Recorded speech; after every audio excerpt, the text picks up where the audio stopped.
परिषद का जो एक विभाग होता है जिसमें मठ मंदिर वगैरह आता है, उसके प्रभार में भी हैं। तो सर के पास 3 विभाग है और 3 विभाग को ये संचालित रूप से व्यवस्थित तरीके से कार्य कर रहे हैं।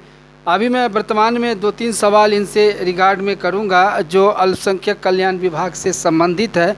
और मुख्य रूप से जो शासन है, बिहार सरकार है, जिसमें अल्पसंख्यक कल्याण विभाग किन विषयों को लेके अल्पसंख्यकों के बीच में डिपार्टमेंटल योजनाएं चला रही हैं और उसके लाभ लेने वाले जो भी हैं उनको उनके प्रति क्या रिस्पांस है, कितना लाभान्वित इससे लाभ हुए हैं, ये जानकारी देना अभी के परिप्रेक्ष्य में बहुत ही महत्वपूर्ण है। क्योंकि बहुत बातों को लोग समझ नहीं पाते हैं और जानकारी के अभाव में हंगामा खड़ा कर देते हैं। शासन और सरकार के जो पिलर होते हैं, प्रशासनिक पदाधिकारी, और 4th पिलर जिसमें मीडिया आता है, इसकी एक जिम्मेदारी होती है कि शासन की हर योजनाओं को डिपार्टमेंटल आम जनता के बीच में स्वच्छ रूप से सफाई के तौर पे शीशे के तरह परोसे और उन्हें ये बताए कि शासन इन विषयों पे बेहतरीन तरीके से काम कर रही है।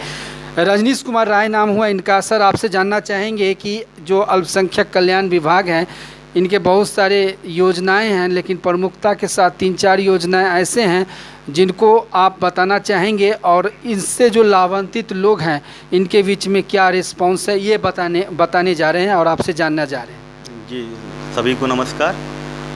मैं रजनीश कुमार राय, उप निदेशक अल्पसंख्यक कल्याण समस्तीपुर।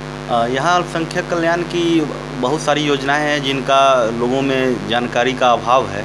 आपके माध्यम से मैं लोगों को बताना चाहता हूँ कि अल्पसंख्यक कल्याण विभाग द्वारा बहुत सारी योजनाएं चलाई जाती हैं, जिसमें एक हमारे यहाँ मुख्यमंत्री अल्पसंख्यक विद्यार्थी प्रोत्साहन योजना चलती है, जिसमें इंटरमीडिएट में पास करने वाली छात्राओं को 15,000 रुपये प्रति छात्रा के दर से, जो प्रथम श्रेणी से पास होती है, उनको दिया जाता है। ये योजना हर साल दी जाती है। इस साल भी इस योजना के अंतर्गत 1599 बच्चियों को 15,000 की दर से दिया जाना है, जिसमें 414 बच्चों को अब तक दिया जा रहा है। जैसे जैसे उनके डॉक्यूमेंट प्राप्त हो रहे हैं वैसे वैसे उनका भुगतान किया जा रहा है। इसके अतिरिक्त हमारे यहाँ एक बहुत ही महत्वाकांक्षी योजना चलती है, तलाकशुदा एवं परित्यक्ता महिला योजना। एक ऐसी योजना है जिसके तहत अगर किसी मुस्लिम महिला को उसके पति ने तलाक दे दिया हो या उसके घर वालों ने उसका त्याग कर दिया हो, तो ऐसी महिलाओं को 25,000 रुपया एक मुश्त दिया जाता है, जिससे वो अपना स्वरोजगार कर सकें एवं अपना भरण पोषण कर सकें।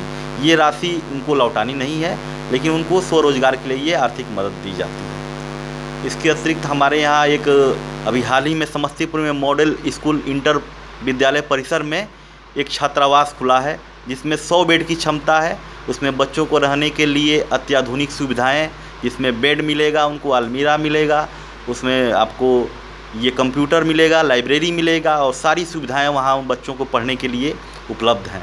तो इसमें भी आपके माध्यम से मेरा अनुरोध होगा कि अधिक से अधिक बच्चे नामांकन करें। प्रत्येक माह की 1 तारीख से 10 तारीख तक ई-कल्याण पोर्टल पर आवेदन उपलब्ध हैं, जिसके माध्यम से अप्लाई किया जा सकता है। इसके अतिरिक्त हमारे यहाँ एक वक्फ विकास योजना चलती है, जिसके तहत हमारे यहाँ दादपुर चकनूर में एक मल्टीपर्पज़ बिल्डिंग बन रहा है, जो अल्पसंख्यक समुदाय के लोगों के लिए बहुत सारे कार्यक्रम करना चाहें या कोई आयोजन करना चाहें तो उसके लिए वक्फ बोर्ड की सहमति से वो भवन उनको प्रोवाइड कराया जा सकता है। इसके अतिरिक्त जो है हमारे यहाँ मदरसा सुदृढ़ीकरण योजना चलती है, जिसके अंतर्गत ऐसे मदरसे जो सरकारी हैं या अनुदानित हैं सरकार द्वारा, उनको भवन निर्माण करवाना हो या एडिशनल क्लासरूम चाहिए, शौचालय, बिजली, पानी, आधारभूत संरचना का निर्माण किया जा सकता है। इसके तहत यहाँ से 4 मदरसों को हम लोगों ने वेरीफाई करके भेजा है, जिसमें से एक शाहपुर बघौनी मदरसा स्वीकृत भी हो गया है, जिसका निर्माण कार्य शीघ्र ही शुरू होगा। तो अल्पसंख्यक कल्याण विभाग के बिहार सरकार के माध्यम से ये सारी योजनाएं कराई जा रही है और इसके लाभ भी इस समुदाय के लोग ले रहे हैं। समुदाय विशेष मतलब ये हुआ कि अल्पसंख्यक में सिख, ईसाई, बौद्ध, पारसी और मुस्लिम सहित हैं।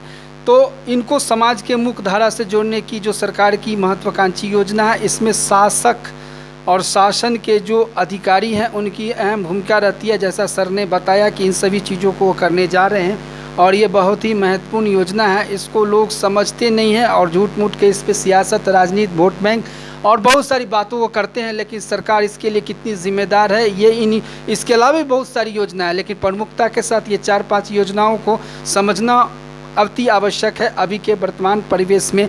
एक सवाल सर से ये करना चाहेंगे कि जो वक्त विकास योजना है उसमें जो ज़मीन है उसको सरकार और अंचलाधिकारी महोदय अपने एनओसी के आधार पे जो मल्टी कॉम्प्लेक्स वगैरह बना रहे हैं, इसमें उनको स्वरोजगार और साथ में जो व्यवस्थित तरीके से कार्यक्रम करने की जो बात है ये देखने को मिलेगी। और इस संबंध में सर से जानना चाहेंगे कि क्या जो सरकार की गाइडलाइन है या जो नियम है उसके तहत ये जो बहुउद्देशीय भवन बनेगा, इसमें खास करके उन्हीं समुदायों के लिए है या फिर कोई और समुदाय भी उसमें अपना कार्यक्रम वगैरह कर सकते हैं या उससे अपना रोजी रोजगार कॉमर्शियल तौर पे ले सकते हैं? क्या जानकारी है इस संदर्भ में? धन्यवाद, आपने काफ़ी अच्छा प्रश्न किया है। वक्फ विकास योजना, आप जानते हैं वक्फ एक ऐसी प्रॉपर्टी है, वक्फ का मतलब होता है दान जी।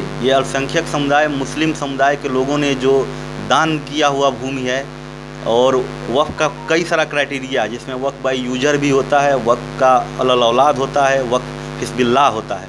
तो इसमें वक्फ के जो भी मल्टीपर्पज़ हॉल बनेंगे ये बेसिकली मुस्लिम समुदाय के लोग, गरीब तबके के लोग, जिनको सस्ते और अच्छे दर पर जो है दुकान या मकान या भवन ये सब अपने उपयोग के लिए नहीं मिल पाता है, उनको उपलब्ध कराना, मुहैया कराना ये सरकार का मुख्य उद्देश्य है। इसके लिए वक्फ बोर्ड जो है बिहार राज्य सुन्नी वक्फ बोर्ड एवं सिवा वक्फ बोर्ड के द्वारा ये नियंत्रित किया जाता है। उनके द्वारा ही इसमें प्रोविज़न बनाए जाते हैं जिसका इम्प्लीमेंटेशन जिला वक्फ नोडल पदाधिकारी के रूप में जिला अल्पसंख्यक कल्याण पदाधिकारी के द्वारा किया जाता है। और ये कहीं ना कहीं एक बहुत ही महत्वपूर्ण योजना है और इसको समझने की ज़रूरत है।